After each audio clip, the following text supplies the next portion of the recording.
Bonjour. Bienvenue dans cette vidéo. En fait, vous l'avez déjà compris par rapport au titre, on va reparler de nos origines vietnamiennes. On vient de regarder l'ancienne vidéo pour voir ce qu'on disait et on a vu nos gueules. En fait, c'est une catastrophe, genre. Il y a rien qui va. Genre vraiment les têtes quoi. Genre les têtes, il y a le montage qui va pas du tout, le son, on n'en parle pas, il est dégueulasse.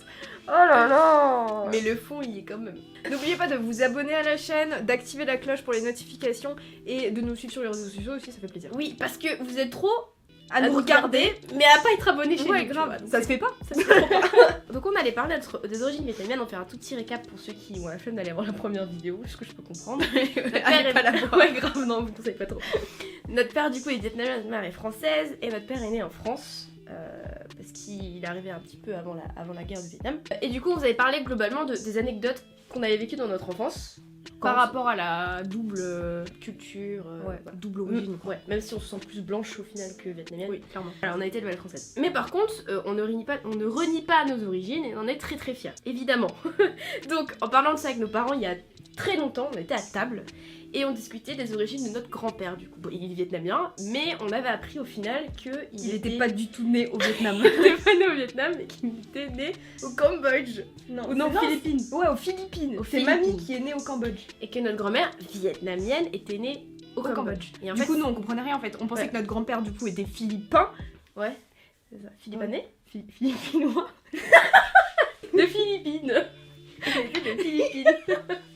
Et que notre mamie était cambodgienne. Mais en fait, pas du tout. Ils sont vietnamiens, juste nés dans des autres Voilà. pays quoi. Et du coup, notre père nous a envoyé un mail en retraçant notre histoire depuis le 19e siècle. Ça fait loin. Hein. Ça fait très très loin. C'est notre oncle qui avait fait des recherches à l'époque sur justement la famille. En tout cas, on sait qu'on est vietnamien.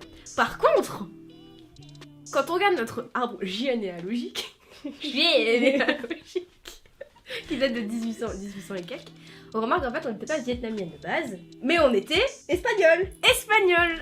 Alors, bon du coup, Hola, ¿qué notre arrière-grand-père était basque espagnol et installé du coup aux Philippines, ancienne colonie Vietnamienne. espagnole.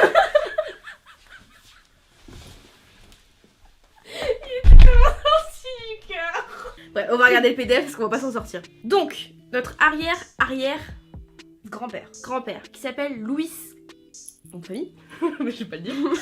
Il est né en 1837 et il est mort en 1930.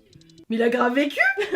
Et il s'est marié à notre arrière-grand-mère, Anna Them San Lee. Pardon la prononciation, Ouais. comme on vous a dit, on parle pas le vietnamien. Qui, elle a pas vécu longtemps par contre, 1849-1888. Louis, notre arrière-grand-père, a eu des enfants, beaucoup trop.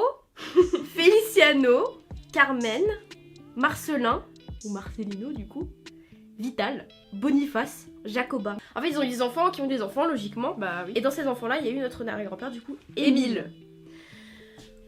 Au final, ils ont tous des noms, ils sont viettes, hein, puisqu'ils sont espagnols viettes. Mais la génération de notre arrière-grand-père, du coup, est majoritairement viette, du coup. Mais ils ont des noms occidentaux. Occidentaux. Et de Émile est né notre grand-père. Putain, on va y arriver. Roland. Roland, prénom français. Natal, prénom qui était donné de base à notre grand-père. Et qui s'est marié à Oa Emilienne, notre grand-mère. Voilà. Ouais. On sait pas le monsieur était un grand-père. Enfin bref, il était Haut placé. bien. Je pense que de toute façon c'est logique puisque les gens, enfin, quand tu parles dans notre pays déjà en 1800, c'est que t'as un petit peu de thunes. Et du coup notre famille au Vietnam était assez aisée. Et notre arrière-grand-père du coup faisait partie de l'ambassade de France. Parce qu'on rappelle qu'à cette époque-là, le Vietnam était colonisé par les Français. Hein. Voilà, Du c'est coup, ça. forcément, c'est à ce moment-là que les Vietnamiens parlaient vachement français et que notre famille en fait a pris la culture entre guillemets française et donc a commencé à parler le français, surtout à cause de notre arrière-grand-père qui justement travaillait dans l'ambassade française. C'est trop compliqué. Mais grosso modo, Émile, notre arrière-grand-père, travaillait à l'ambassade de France, qui a permis, avant la guerre, quelques années avant, de rapatrier toute la famille en France. C'était pas les boat people. Nous, enfin notre famille n'a pas fait partie des boat people parce qu'elle a pu s'enfuir avant. Et du coup, en passant du Vietnam en France, du coup, en fait, ils avaient déjà la nationalité française. C'est-à-dire que notre grand-père avait en fait la nationalité française, il l'avait toujours eu plus ou moins. Et on a aussi appris que vu que la famille de notre grand-père était super aisée, en fait, quand ils habitaient encore au Vietnam, ils avaient une baraque de ouf avec des serviteurs, tout ça. On était là en mode... Des serviteurs. On a Des nos- domestiques. Ah oui. Aucun respect. Et puis Il avait, moi j'ai papa il avait montré des photos, une immense voiture, elle est Rolls-Royce là. Ouais. L'époque trop belle. C'est pas Rolls-Royce? Bah, c'était des grosses voitures quoi.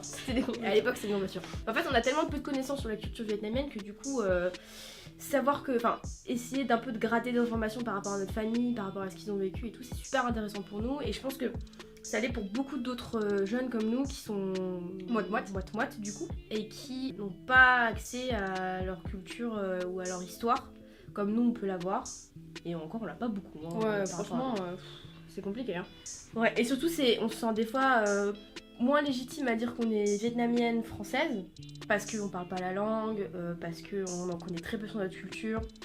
On n'a pas énormément de famille, on n'a plus énormément de famille. On n'a plus énormément de famille vietnamienne. En tout cas sur place. On allait très peu de fois au Vietnam, enfin on allait qu'une fois au Vietnam, donc on en connaît très peu sur la culture. On sait qu'il y a des choses qui rejoignent la culture vietnamienne parce que voilà, on nous enseignait des valeurs, on mange du riz à la machine à riz, enfin des trucs comme ça, tu vois, des trucs qui sont pas assez évidents. Un peu bête. Mais sinon voilà, on n'a pas. Enfin moi des fois je me sens pas légitime de dire que je suis vietnamienne parce que voilà. Enfin légitime non, je suis vietnamienne de toute façon, même si j'ai pas la culture vietnamienne, tu vois. Mais je me sens pas je me sens pas. Attends, je me sens un petit peu, tu cherches tes mots et je reviens. Je me sens pas genre moins vietnamienne que française pour autant, tu vois. Enfin, je le vois tous les matins en voyant papa, tu vois. Enfin, je veux dire, oui, non, mais tu peux pas d'accord. l'éviter. Je me sens quand même moins légitime. Je me dis, je suis plus blanche que vietnamienne. Quand tu parles aux autres personnes qui sont moite-moite, Ah, que ce soit genre espagnol, français, portugais, français, tu vois. Oui, d'accord. Puis des fois, j'en ai dit plein de fois, j'oublie grave que je suis vietnamienne, genre.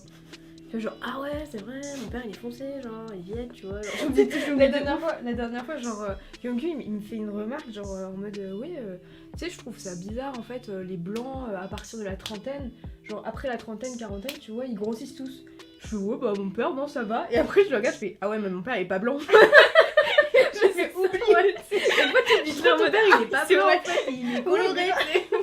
Et du coup, là, on voulait parler un peu de la trace de l'histoire qu'on avait de notre famille. On n'a pas fait, je suis sûre qu'il y en a plein qui me disent faites le test ADN et tout pour savoir. En fait, on a peur. Je sais pas, il est parce que j'ai peur de ce truc. Moi aussi, j'ai peur qu'en fait on revende mes informations parce qu'on derrière. va revendre tes informations, c'est sûr, tu vois. C'est comme mais tes qu'est-ce qu'ils données vont à en faire, tu vois. Mais qu'est-ce qu'ils vont en faire? Pourquoi? Genre, ils vont dire que j'ai un cancer dans 10 ans, ils vont venir me voir dans 10 ans en mode genre, hé, t'as un cancer, je le sais, tiens, genre, ça fait trop peur, tu vois. Je sais pas, ça me fait flipper, moi. Ça me fait un peu peur, du coup, je veux pas trop faire ce truc. Et puis, enfin, franchement, à part la peur, c'est cher, hein.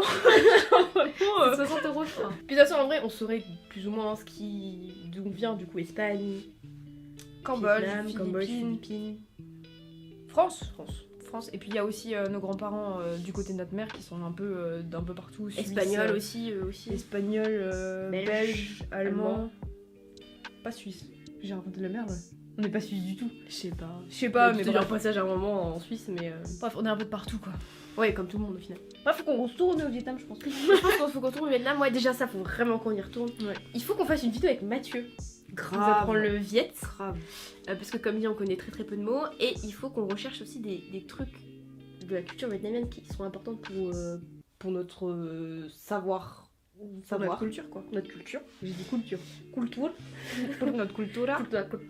Je pense que c'est toute une vidéo qui retrace du coup tout notre parcours. Et c'est pour vous rappeler aussi qu'on est moitié vietnamienne parce qu'on a toujours des questions par rapport à nos origines, donc comme ça vous saurez. Non mais oui, beaucoup de gens se demandent, donc c'est vrai que c'est bien de refaire le point dessus, avec des informations complémentaires qu'on a reçues il y a pas très longtemps.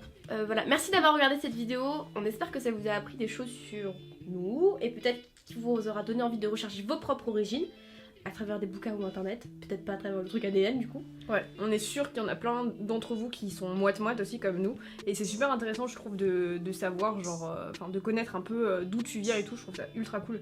Donc on va peut-être creuser un peu plus genre dans nos origines et nos ancêtres, tout ça. Et puis pourquoi pas dans 2 ans faire une nouvelle vidéo, surtout qu'on aura appris, ouais. Mais c'est vrai qu'il y a beaucoup d'Eurasiens qui nous suivent. Ouais. Donc, big up les Eurasiens, big up, on est les meilleurs. On se retrouve la semaine prochaine avec une nouvelle vidéo. N'oubliez pas de nous suivre sur les réseaux sociaux, c'est-à-dire Instagram et Twitter. En attendant, bisous, bonne semaine, bonnes études, profitez de la vie. La bise.